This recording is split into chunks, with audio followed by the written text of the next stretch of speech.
Bueno, muy bien. Voy a resolver eh, la pregunta que les habíamos dejado en el quiz, en el examen corto. Y bueno, vamos a ir paso a paso. Y vamos a colocar unos supuestos adicionales para pues fortalecer un poco o para que ustedes tomen en consideración otras líneas, ¿verdad? Otras situaciones que pudieron haberse involucrado.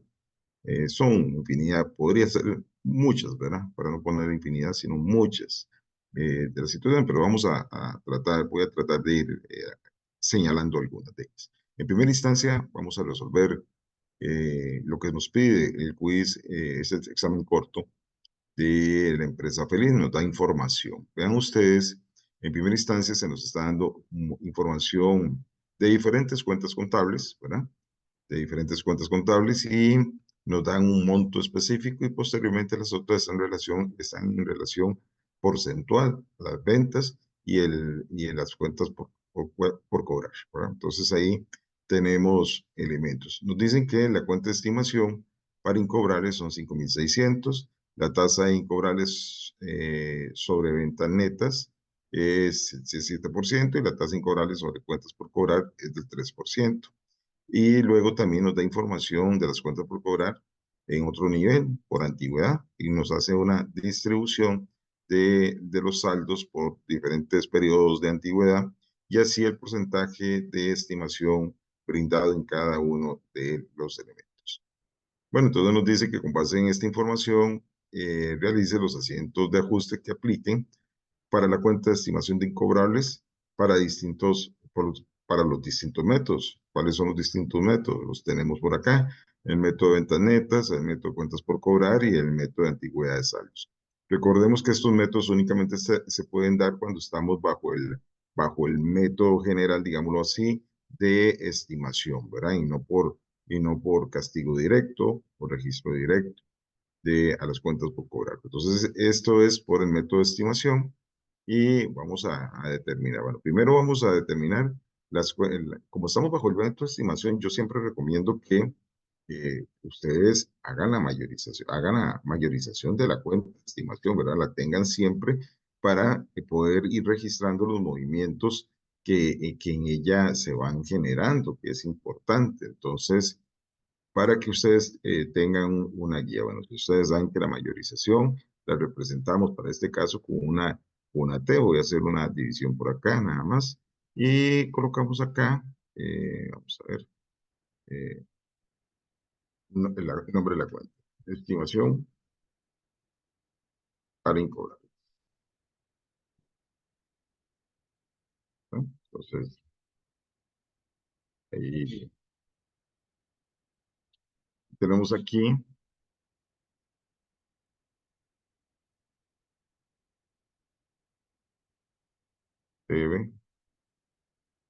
debe, a ver, ahí lo tenemos.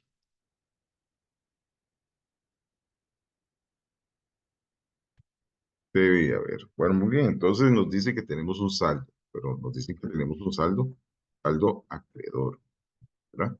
Y si es un saldo acreedor, bueno, entonces lo registramos donde corresponde. Recuerden que debe, se le llama débito y al haber se le llama crédito.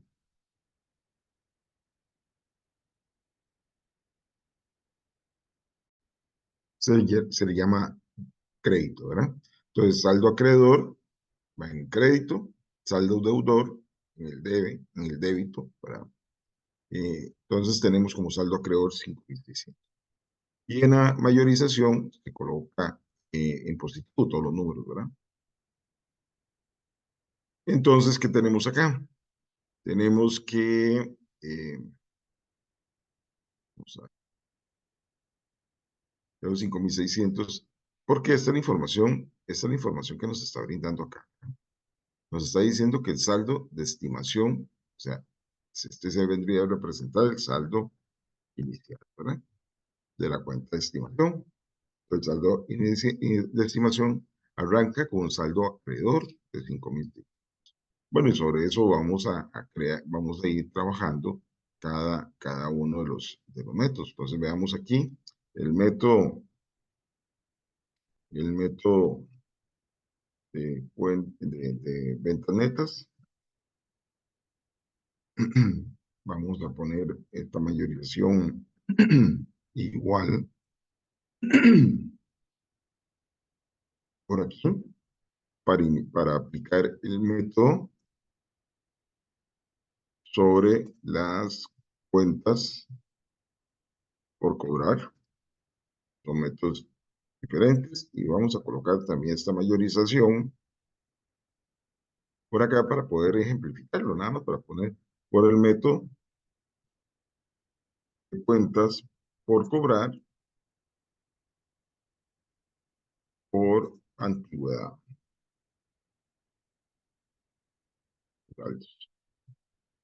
Bueno, entonces ahí ya lo tenemos, por lo menos para guiarnos, ¿verdad? Entonces, vamos a ver el primero. El primero nos habla sobre las cuentas, perdón, sobre las ventas netas. Para ello tenemos que hacer el cálculo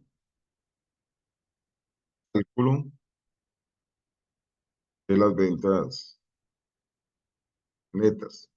El cálculo de las ventas netas, en este caso tenemos que, para efectos de esto, este elemento, vamos a tomar acá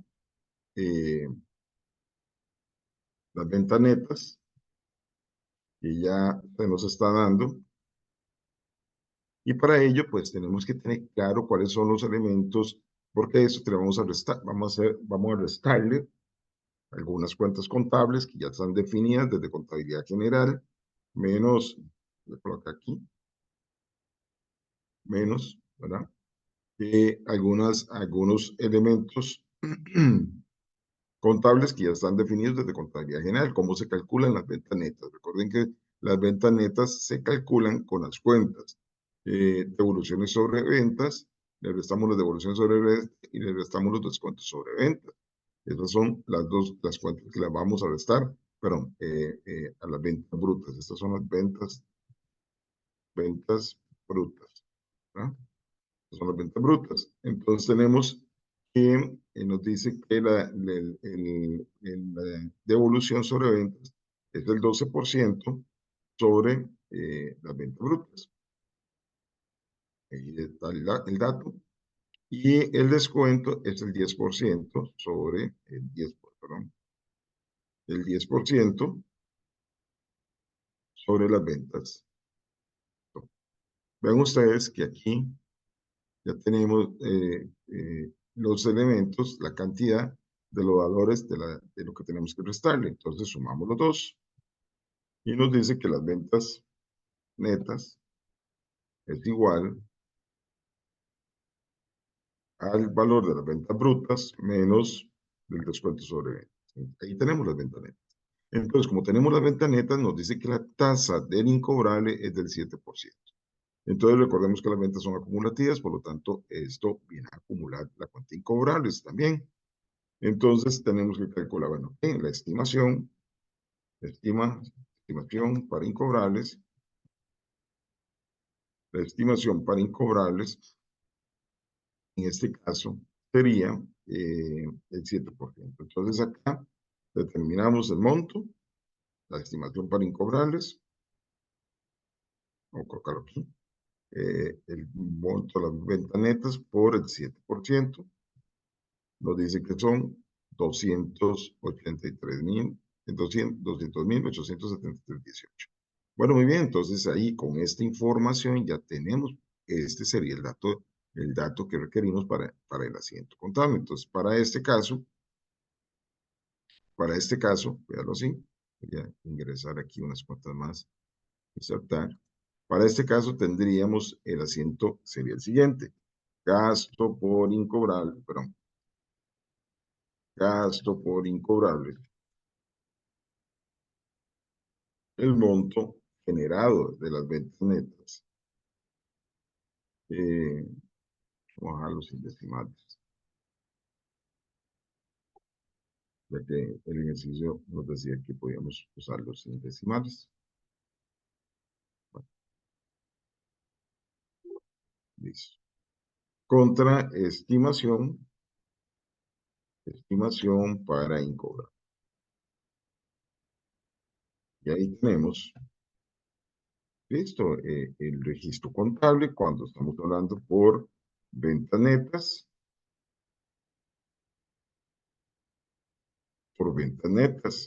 Entonces, si nos pidieran el saldo una vez registrado el asiento de estimación, ¿cuál sería el saldo final de la cuenta de estimación? Entonces, ustedes en ese caso están registrándolo en el haber, ¿verdad? Porque está siendo acumulativo. Recordemos que es un activo con saldo acreedor, o sea, es excepción a la regla de los activos. Por lo tanto, aquí tenemos que, bueno, no sé si esto tenía alguna fecha específica. No recuerdo por acá, no nos dice la fecha. Supongamos que esto es de, no sé, me ocurre a mí poner una fecha ahí, pues, dado que no nos lo dice, creo. Entonces, pongámosle esto, qué sé yo, 30 de noviembre del 2023. ¿Sí? Entonces, venimos aquí, registramos el 30 de noviembre del 2023, hacemos el registro y registramos la estimación, ¿verdad? La estimación como tal. Eso. Entonces, ¿cuánto sería el saldo en este caso? El saldo final sería la suma de los dos. Sería saldo final.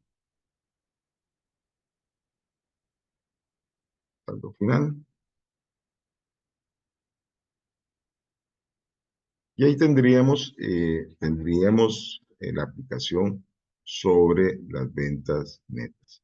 Bueno, voy a aprovechar aquí, antes de continuar con los otros, vamos a aprovechar acá, partamos de un supuesto, voy a abrir un poco más de esto, partamos de un supuesto, ¿no? Entonces, este es el ejercicio.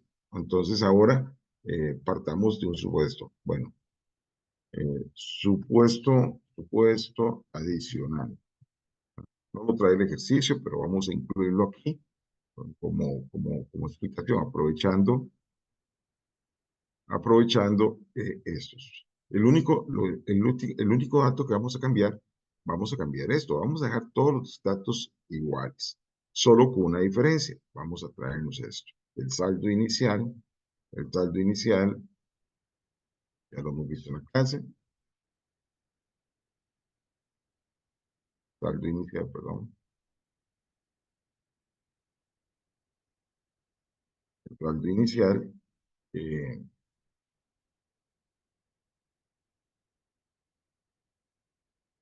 no es acreedor. Vamos a ver aquí, que es deudor. Deudor, deudor. Entonces, ¿qué pasa? Vamos a poner aquí, estamos haciendo este supuesto, el saldo inicial es deudor. Entonces, ¿qué tenemos? Siempre el método, ¿verdad? Estamos bajo el método de las ventas, ¿verdad? Siempre manteniendo el mismo situación. Entonces, ¿qué tenemos acá? Vamos a llevarnos la mayorización. Esta, tenemos que moverla, ¿verdad? Vamos a quitar, vamos a quitar esta información que está aquí, momentáneamente. Entonces, vean lo que sucede con respecto a ventas. Entonces, tenemos saldo deudor. Entonces, el saldo aquí son 5.600. Y el asiento, siempre, porque toda la información, la otra información, las ventas, todo eso se mantiene igual. Se mantiene igual. Entonces, resulta que el asiento es el mismo. No cambia, ¿verdad? El asiento va a ser el mismo. Entonces, para no repetirlo, bueno, si gustan ponerlo aquí, podemos ponerlo. El asiento va a quedar igual porque los datos los otros datos no se movieron y al no moverse pues quedan igual. Entonces quedaron aquí, el dato nos va a dar exactamente igual. Entonces, ¿qué pasa? Eh, la estimación va en el haber, lo registra en el haber. Entonces, ¿qué tenemos? ¿Cuál sería el saldo en este caso? Veamos que el saldo inicial está en el debe, columna contraria a la columna donde debe quedar el saldo. Entonces, aquí el mayor, le resto el menor y pongo el saldo donde está el mayor. O sea, quedó en el averigual, 195. Entonces, vean que aquí, si les preguntan cuál va a ser el saldo, aquí va a cambiar, ¿verdad? Aquí se modifica totalmente. Bueno, eso tomando en consideración que sea el saldo deudor, ¿verdad? Entonces, bueno, esos son dos elementos que quería que les quedan aquí abajo. Vamos a seguir con nosotros, pero de momento vamos a dejar este video corto por acá.